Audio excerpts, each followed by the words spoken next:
Just a little helpful hint, save a little bit of money on cleaning supplies. I just got me a little container here, and just put gas.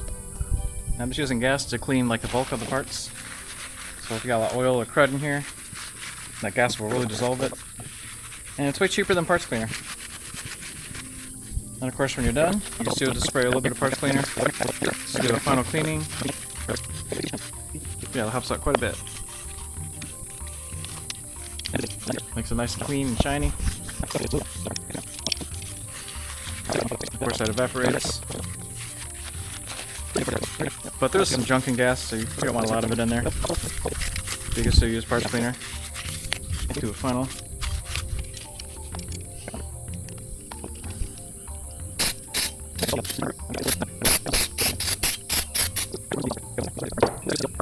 Alright.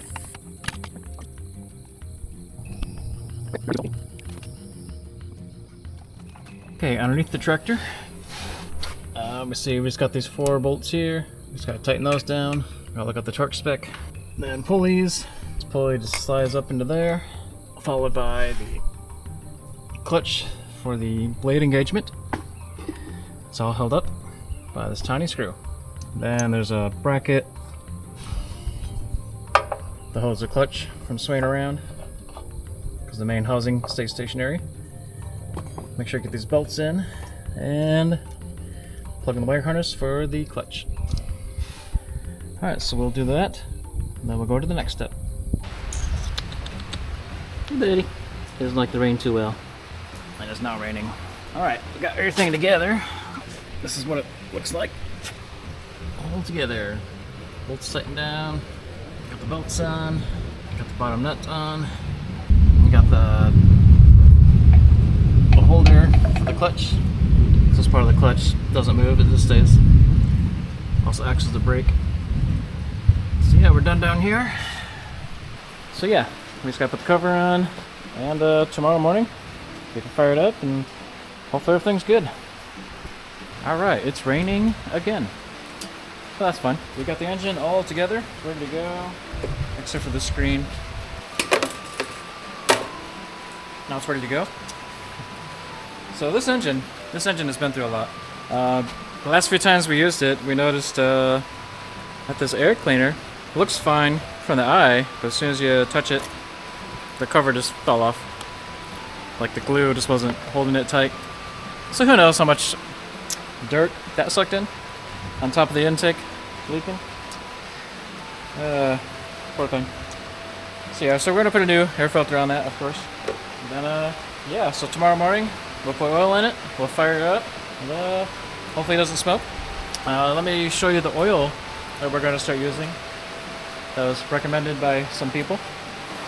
Oh yeah, so we're gonna be using a Shell Rotella T4. Apparently it has zinc in it, which is good for engines. So yeah, it's actually decent oil. But a lot of people said this is great to run in these motors.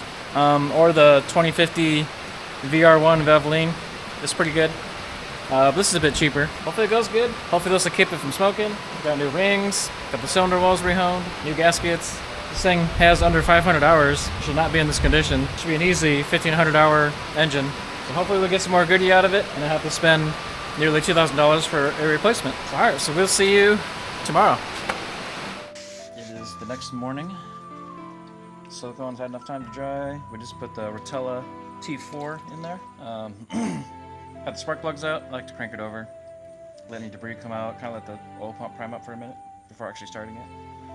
So that is done. Plugs are back in. I think we're ready to give it a fire up. Alrighty.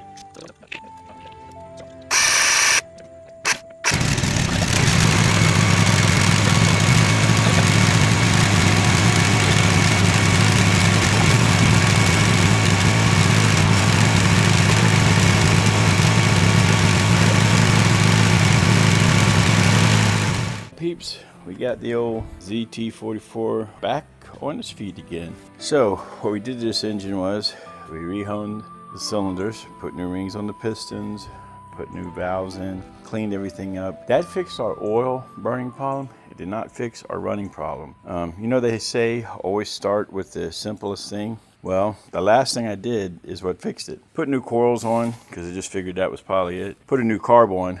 That was not a big deal because the choke was broke on the other one. Ended up just putting a new filter and new line on, and that cleared it up. Of course, they say they didn't solve the oil burning issue, and after talking to a couple of people, they say these Kawasaki's need a lot of zinc in the oil. So I don't think what we had really had a lot in it. So changing that on all the mowers just because it seems like it's a better deal, and I don't want to be having to tear down a mower, especially in the middle of mowing season. But yeah, there it is. You got any questions, leave them in the comments. We'll see if we can do our best to answer them. Y'all have a good one.